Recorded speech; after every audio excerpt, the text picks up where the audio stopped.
नमस्कार, मैं अमित और आप देख रहे हैं आंखें न्यूज 24। आइए नजर डालते हैं आज के महत्वपूर्ण खबरों पर। नेता प्रतिपक्ष तेजस्वी यादव ने पूर्णिया में मृतक गोपाल यादुका के परिजनों से की मुलाकात। तेजस्वी यादव के बयान पर मंत्री नितिन नवीन ने दिया करारा जवाब। आधी रात को औचक निरीक्षण करने सदर अस्पताल पहुंचे मंत्री, अधिकारियों में मची अफरा तफरी। महेश्वर हजारी ने पुल मामले पर दिया बड़ा बयान, कहा दोषी पर होगी कार्रवाई। और असम, महाराष्ट्र, उत्तराखंड समेत कई राज्यों में बारिश। इस खबर के प्रायोजक हैं Lohia Nagar Mount Carmel High School, Gyansthali high school और LMC कम्युनिकेशन।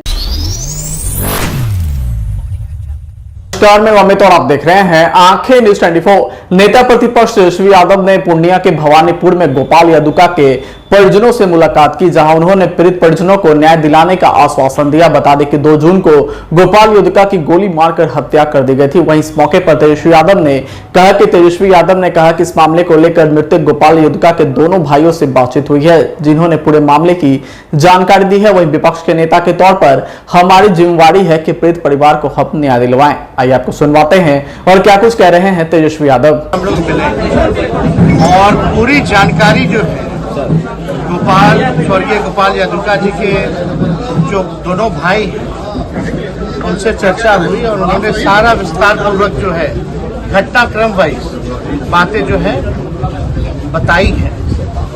और एक विपक्ष के नेता होने के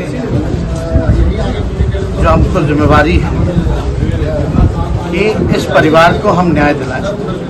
और पूरी बात सुनने के बाद यही बात आई है निकल करके कि जो घटना हुई है, जो हत्या हुई है, इसमें सत्ता के लोग जो है वो जुड़े हुए हैं। और पुलिस जो इन्वेस्टिगेशन जो चल रहा है वो दूसरे डायरेक्शन से चल रहा है। यानी परिवार जो है, परिवार के लोग जांच से संतुष्ट नहीं है, ये साफ बात है। जो CCTV में जो बाइक चालक या शूटर है उसका भी मिलान जो है नहीं हो पा रहा है, जो परिवार के लोगों ने आशंका जो जताई है। और इसमें कई लोग जो हैं जमीन विवाद को लेकर के, हालांकि इन्होंने भी SP साहब को पूरे घटनाक्रम जो है बताई है और SP साहब ने इनकी बातों को नज़रअंदाज करते हुए जो ऊपर से आदेश जो उनको आया हो वही आदेश का वो पालन कर रहे हैं, ना कि न्याय कर रहे हैं। तो हम लोग जो है इसको लेकर के बिहार विधानसभा में आवाज़ उठाएंगे ताकि अलग से SIT की भी गठन होना चाहिए, जांच होनी चाहिए, क्योंकि जिला पुलिस पे परिवार के लोगों को विश्वास नहीं है, संतुष्ट नहीं है। साथ ही साथ पूर्णिया में जब भी अपराध होते हैं, जब भी मर्डर होता है, तो सत्ता में जो लोग हैं उन्हीं के इर्द गिर्द जो है धूड़ी जो है घूमती रहती है और सत्ता के लोग इसमें इन्वॉल्व रहते हैं। उनको लगातार जो है यहाँ की जिला प्रशासन बचाने का काम करती है। तो ये बात जो है पूरे परिवार के प्रति हमारी संवेदना है। जो घटना हुई, नीतीश कुमार जी कहते हैं ना हम किसी को बचाते हैं ना फंसाते हैं। एक बात तो सत्य है कि वो जो कहते हैं उसका उल्टा ही करते हैं। वो फंसाते भी हैं और वो दोषियों को बचाते भी हैं और निर्दोषों को फंसाया जा रहा है। बीमा भारती जी के जो बेटे हैं, 18 साल लगभग उम्र हुआ है, उनको जबरन जो है फंसाया गया है। और जो जनता दल यूनाइटेड के चाहे प्रखंड अध्यक्ष हो या एक और कोई नवगछिया का नेता है, दीपक यादुका और यहाँ के जो प्रखंड अध्यक्ष हैं जदयू के, दमदहा के, ये शंभू जायसवाल, ये सब लोगों का इन्वॉल्वमेंट है। परिवार के भाई जो हैं राय, सब लोग जो है SP साहब की पूरी जानकारी है। लेकिन अगर न्याय नहीं दिलाएगा तो कहाँ न्याय मिलेगा? तो हम लोग एक विपक्ष, जिम्मेदार विपक्ष की भूमिका को निभाते हुए न्याय दिलाने में जो हम लोग का बल पड़ेगा वो हम लोग दिलाएंगे।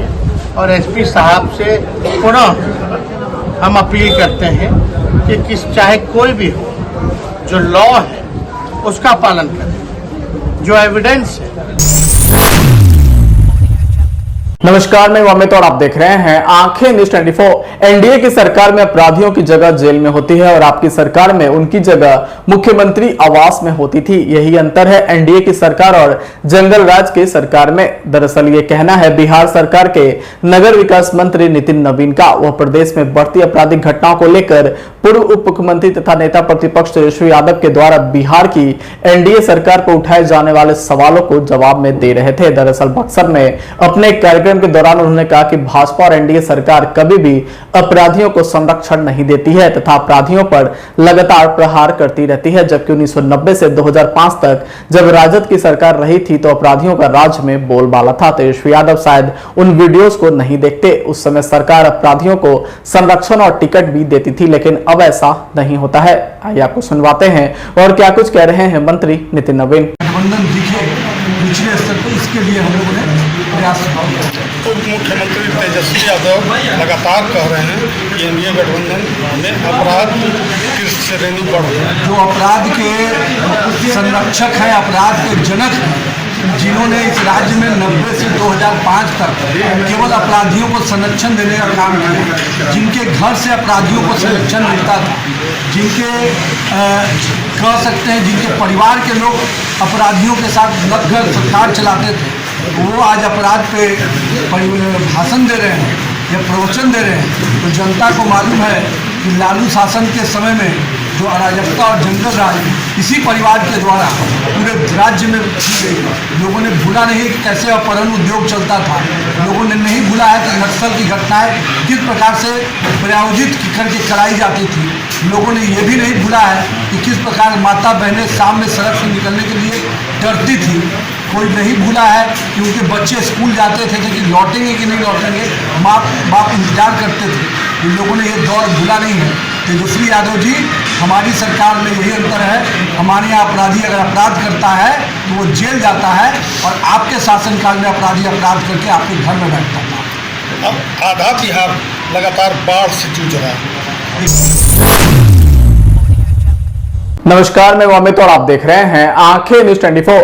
बिहार के नवादा पहुंचे प्रभारी मंत्री प्रेम कुमार, जहां आधी रात डीएम के साथ नवादा के सदर अस्पताल का औचक निरीक्षण किया। जहां नवादा के सदर अस्पताल का इमरजेंसी वार्ड में गंदगी को देखकर मंत्री जी काफी भड़क गए और फिर डीपीएम को निर्देश दिया कि इसकी साफ सफाई की व्यवस्था 1 हफ्ते में कर दी जाए। वहीं मंत्री डॉक्टर प्रेम कुमार ने पत्रकारों से बातचीत करते हुए कहा कि नवादा के सदर अस्पताल में बहुत ही ज्यादा गंदगी है, सही से पंखा की भी व्यवस्था नहीं है। मरीज के लिए जो बेड लगाया गया है उस बेड पर बेहतर चादर भी नहीं है। इस व्यवस्था को दुरुस्त करना होगा। इसी खराब व्यवस्था रहने के कारण लगातार सरकार को बदनामी झेलनी पड़ती है। वहीं सदर अस्पताल का निरीक्षण करने पहुंचे मंत्री प्रेम कुमार ने कहा कि ऐसा देखने को लग रहा है कि अस्पताल में काफी कुछ कमियां हैं, जहां जिलाधिकारी को इसकी समीक्षा करने के लिए कहा गया है। वहीं इमरजेंसी वार्ड, सर्जिकल वार्ड में एसी लगाने का भी दिशा निर्देश दिया गया है। यहाँ पर आप क्या देख रहे हैं? एक तो देखा कि हमने सफाई की कमी जाकर इसलिए मुझे जानकारी जब मिली शाम में मैं जब आया था तो जो बताया कि अस्पताल में काफ़ी कमी हो, तो हम यहाँ पर इसलिए आए, देखने के लिए आए थे। तो गंदगी का देखा कि कई जगह हम बाहर जाकर कई पंखे बंद पड़े थे, चादर जो बेड पर जो थे साफ नहीं दिखे जा रहे। शौचालय के बारे में बताया लोगों ने, उसका दिन में सफाई नहीं हो रही और बाकी चीज़ों को जिला पदाधिकारी बहुत लोग हमने कहा है और समीक्षा करके जो गवर्नमेंट से आवश्यकता उसको पूरा कराया जाएगा। इन कामों की वजह से सफाई किसकी जिम्मेदारी थी, पंखा खराब किसी जिम्मेदारी थी, उन पर जिम्मेदारी तय होना चाहिए, कर रही है। सर सवाल है, सर्जिकल या इमरजेंसी में क्या एसी लग सकता है? बिल्कुल लग सकता है। तो आखिर ये आपने जो सर्जिकल वार्ड है वो एसी नहीं लगता। यहाँ जब एसी आती है तो वो एसी कहाँ जाता है? कभी इसके बारे में जानकारी प्राप्त है? बताइए, एसी यहाँ पर आया है, कहाँ लगा हुआ है? एसी तो जिस वार्ड में ज़रूरत होती है। अभी सर्जिकल में हम लोग भी सर्जिकल के लिए कोई एसी नहीं करता है। सर का आदेश होगा तो उसके लिए भी हम लोग प्रयास करेंगे। ज़रूरत है तो मरीज तो कष्ट में आ रहा है और वहाँ पर आप परचेज कीजिए। तो नियम उसका तरीका है, सब स्वास्थ्य समिति है ना, जी हाँ, वही से ना होता है। तो फिर स्वास्थ्य समिति की बैठक भी होती होगी, अध्यक्ष कौन होते हैं? अब तो सर डीएम सर बन गए। ठीक है, हमारा कहना है कि यहाँ पर संज्ञान में ला करके नियमित सफाई होनी चाहिए। और बिजली का मान लो मामूली पंखा है बंद पड़ा हुआ है, बेड पर चादर गंदा जाकर इससे बदनामी ना हम लोग कर रही है। सरकार का सुविधा उपलब्ध कराने काम कर रही है। अब डीपीएम नहीं जी, तो आप ड्यूटी से जाकर क्या डीपीएम यहाँ पर? डीपीएम अकेला में जिले फिर काम तो नहीं कर पा रहे हैं। कब से यहाँ पर आप हैं? 2.5 साल। मतलब हम लोग तो जानकारी पब्लिक को तो हम लोग यहाँ पर आए जाते हैं। सरकार की कमियां हैं सर, 300 बेड का अस्पताल है लेकिन 70 बेड है, ये किसकी कमियां हैं? समीक्षा हम लोग कर लेते हैं, समीक्षा करने के बाद विस्तार भी किया जाएगा। जो बुनियादी आवश्यकताएं में देखा कभी है जाकर के डायरेक्शन दिया है जाकर के कल और विस्तार। प्रभारी मंत्री यदि आप अस्पताल निरीक्षण किए, इससे पहले भी आप अस्पताल आ चुके हैं सर, कई बार आश्वासन दिया है कि अस्पताल की जो त्रुटियां हैं कम होगी, और भी मंत्री विधायक लोग आ चुके हैं, लेकिन आज तक नहीं हो पाता है, खाना पूर्ति ही हो तो काफ़ी अंतर आया है जी। दवा मिल रहा है लोगों को, रोशनी का बेहतर प्रबंध जाकर। अभी सर आप 2 दिन पहले आते हैं तो अस्पताल डूबा हुआ मिलता है आपको, जानकारी मिली है जाकर के जल जमाव की स्थिति यहाँ पर है जाकर के बरसात के दिनों में जाकर के पानी निकालने का प्रस्ताव दीजिए जाकर ताकि पानी निकले यहाँ पर अस्पताल तो मरीज यहाँ पर आ रहा है, पानी जमे कितना इस पे हम लोग काम करें, पानी निकलना सारी प्रॉब्लम्स बैठक बुला कर और एक एक बात बारीकी से तक अगले बार हम लोग आए शिकायत नहीं निकली। सर सबसे प्रमुख सफाई को लेकर है सर, सफाई बिल्कुल नहीं, उसके ऊपर एजेंसियां भी यहाँ तैनात किया गया, अधिकारी को भी यहाँ पे नोडल अधिकारी बना के यहाँ पे डिप्यूट किया गया। एजेंसी बहाल यहाँ पर है, यहाँ पे गीता महिला संस्थान है, काम तो नहीं कर रहा है। 2017 से उसका भी हम लोग टेंडर के लिए हमारा कहना जो नहीं काम कर रहा है बताइए सर लोग जो ड्यूटी के प्रति लापरवाह है, तो सरकार की बदनामी हो रही है, प्रशासन बदनामी हो रही है। हम चाहेंगे समीक्षा करके आंखों सब देखा हम लोगों ने और बेड सफाई ज़्यादा को नहीं मेहनत करने का नहीं, उसका अलग है, अलग उसके लिए भी हम लोग वो भी नहीं काम कर रहा भी नया सारा बेड पर देखा है। जो भी एजेंसी जो नहीं काम कर, हम चाहेंगे इस पर। अब यहाँ पे सफाई का काम सारा जीविका को चला जाएगा, तो जो उसके लिए हम लोग कार्य में लगे आगे ना होगा। अभी जिनको मिला है काम मिला हुआ है, हम उसकी बात कर रहे हैं। वो तो कर्तव्य का निर्वाह नहीं कर रहे हैं सफाई वाले। नंबर 1 सर जिला प्रशासन के कुछ अधिकारियों को यहाँ नोडल अधिकारी बनाया गया था इसी कमियों को देखने के लिए और समय दुरुस्त करने के लिए। वैसे आज तक अधिकारी यहाँ पे एक भी दौरा नहीं हुआ जब से उनको बनाया गया, 1-2 बार आए उसके बाद नहीं आया, उस पर क्या कहेंगे? डिस्ट्रिक्ट कलेक्टर को बनाया, हाल ही में बनाया 2 दिन पहले। खैर मैं स्वयं आ गया हूँ यहाँ पर, बस स्वयं नोटिंग कर रहे चीज़ को आगे में समय देकर देखेंगे जाकर। सर कितना समय लगेगा सर अस्पताल की सफाई और अन्य व्यवस्था को दुरुस्त करने? बताओ। 1 सप्ताह के अंदर पूरा हम क्लीन करेंगे। आज तारीख है 8, 15 के बाद फोटो भेजें। हाँ नमस्कार, मैं अमित और आप देख रहे हैं आंखें न्यूज 24। बिहार सरकार के सूचना एवं जनसंपर्क मंत्री सह प्रभारी मंत्री महेश्वर हजारी, खगड़िया के सांसद राजेश वर्मा, जहां खगड़िया में उनका जोरदार स्वागत जदयू, भाजपा व लोजपा के जिला अध्यक्ष और कार्यकर्ताओं ने फूल माला पहनाकर किया। वहीं मंत्री ने पुल गिरने और बाढ़ के सवाल पर कहा कि किसी को बख्शा नहीं जाएगा, जो भी दोषी होंगे सभी पर कार्रवाई की जाएगी। वहीं बाढ़ को लेकर उन्होंने कहा कि जिले के सभी अधिकारियों को अलर्ट कर दिया गया है, सभी मॉनिटरिंग कर रहे हैं। हर साल बाढ़ आती है, इस बार भी सब जगह सभी अधिकारी सतर्क हैं, कहीं कोई दिक्कत नहीं होगी। आइए आपको सुनवाते हैं और क्या कुछ कह रहे हैं। उसकी जांच कमेटी बनी है, जांच कमेटी जांच कर रही है। तत्काल जिन लोगों पर आरोप था उनको सस्पेंड किया गया है और जांच कमेटी रिपोर्ट करेगी। कोई भी कितना बड़ा पदाधिकारी हो सब पर कार्रवाई होगी, सब कोई सस्पेंड होंगे।